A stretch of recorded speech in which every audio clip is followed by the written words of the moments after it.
पिछले लेक्चर में मैंने आपको बताया था कि आपका एक बिजनेस है। किस चीज का? Stationery shop. अब वो स्टेशनरी शॉप शुरू करने के लिए, स्टार्ट करने के लिए उस वेंचर को पैसा कहां से आया, इन्वेस्टमेंट कहां से आया? तो ध्यान दीजिएगा बहुत अच्छे से। आपके पास कुछ पैसे थे, वो पैसे आपने बिजनेस के अंदर इंट्रोड्यूस किए। That was the first mode. और पैसों की जरूरत थी तो आप बैंक के पास जाते हैं और बैंक से वहां से लोन ले लेते हैं। और जरूरत पड़ती है तो आप किसी कंपनी से उधार में गुड्स खरीद लेते हैं। आपको उधार में गुड्स मिल जाते हैं।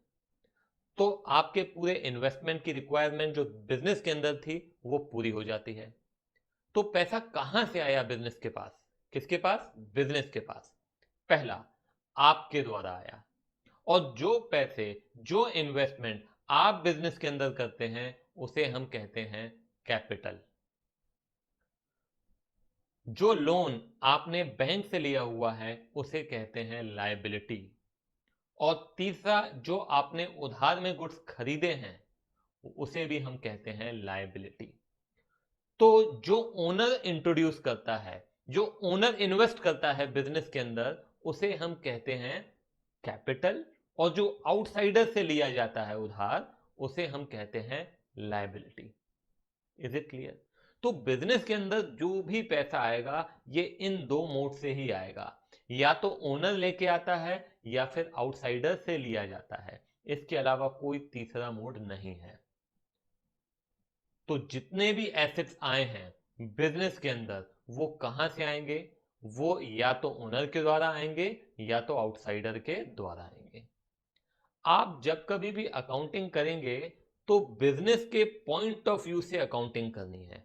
अब आप कहेंगे सर समझ में नहीं आया, आप क्या बोल रहे हैं? देखिए, ये जो बिजनेस है, आप उसके नजरिए से देखें कि उसके पास, बिजनेस के पास पैसा कहां से आया। तो बिजनेस के पास पैसा आया ओनर से, बिजनेस के पास पैसा आया आउटसाइडर से। जो ओनर से आया उसे कह रहे हैं कैपिटल, जो आउटसाइडर से आया उसे कह रहे हैं liability. It is that simple. ठीक है? एक बात और ध्यान दीजिएगा, जो ओनर से मिला है वो भी बिजनेस के पॉइंट ऑफ व्यू से देखेंगे तो वो भी लायबिलिटी ही है, but it is internal liability. क्या कहेंगे उसको? इंटरनल लायबिलिटी, क्योंकि ओनर के द्वारा पैसा मिला है बिजनेस को। और जो आउटसाइडर के द्वारा मिला है उसे कहते हैं एक्सटर्नल लायबिलिटी। तो ये जो कैपिटल है उसका दूसरा नाम है इंटरनल लायबिलिटी। और आमतौर पे जब भी हम लायबिलिटी वर्ड यूज करते हैं तो इसका मतलब है हम एक्सटर्नल लायबिलिटी की बात कर रहे हैं।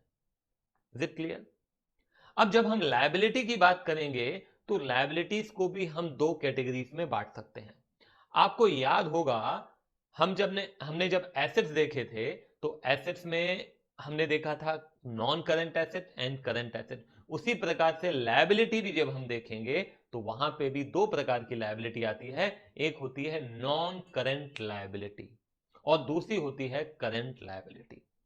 अब नॉन करंट लायबिलिटी किसे कह रहे हैं? वो लायबिलिटी जिसको हमें 12 महीने के अंदर नहीं चुकाना है, पे नहीं करना है, बियॉन्ड 12 मंथ हमको पे करना है। मतलब ये कि मान लीजिए मैंने बैंक से लोन लिया और ये लोन मैंने 18 महीने का लिया है या 24 मंथ्स का लिया या 3 साल का लिया, तो ये क्या कहलाएगा? Non current liability. और दूसरी तरफ यदि मैं बैंक से लोन लेता हूं 6 महीने के लिए तो वो क्या कहलाएगा? Current liability. तो आमतौर पे जब आप उधार में गुड्स खरीदते हैं तो वो भी 12 महीने के अंदर ही चुकाना रहता है, तो वो भी क्या कहलाता है? वो भी आपका करंट लायबिलिटी ही कहलाता है। तो नॉन करंट लायबिलिटी में आपके क्या आते हैं? लॉन्ग टर्म लोन्स आते हैं, डिबेंचर्स आते हैं। अब ये डिबेंचर्स क्या होता है आप आगे हालांकि इसको पढ़ेंगे, मैं शॉर्ट में आपको बता दे रहा हूं। जब एज अ कंपनी हम पब्लिक से लोन लेते हैं तो उसे हम कहते हैं डिबेंचर्स। तो वो भी क्या होता है? लॉन्ग टर्म लोन ही होता है, शॉर्ट टर्म लोन नहीं होता है, तो वो नॉन करंट लायबिलिटी ही कहलाएगा। दूसरी तरफ करंट लायबिलिटी इसमें क्या आ जाता है? क्रेडिटर्स आ जाता है। उसी प्रकार से बिल्स पेबल एक टर्म है, वो भी करंट लायबिलिटी में ही आता है। अब आप कहेंगे बिल्स पेबल क्या होता है? कई बार जब आप उधार में गुड्स खरीदते हैं तो वहां पे आपको एक डॉक्यूमेंट में साइन करके देना रहता है जिसमें लिखा रहता है कि मैं आपको इतने समय बाद इतने पैसे दूंगा। तो ये क्या होता है, ये भी एक करंट लायबिलिटी ही होती है।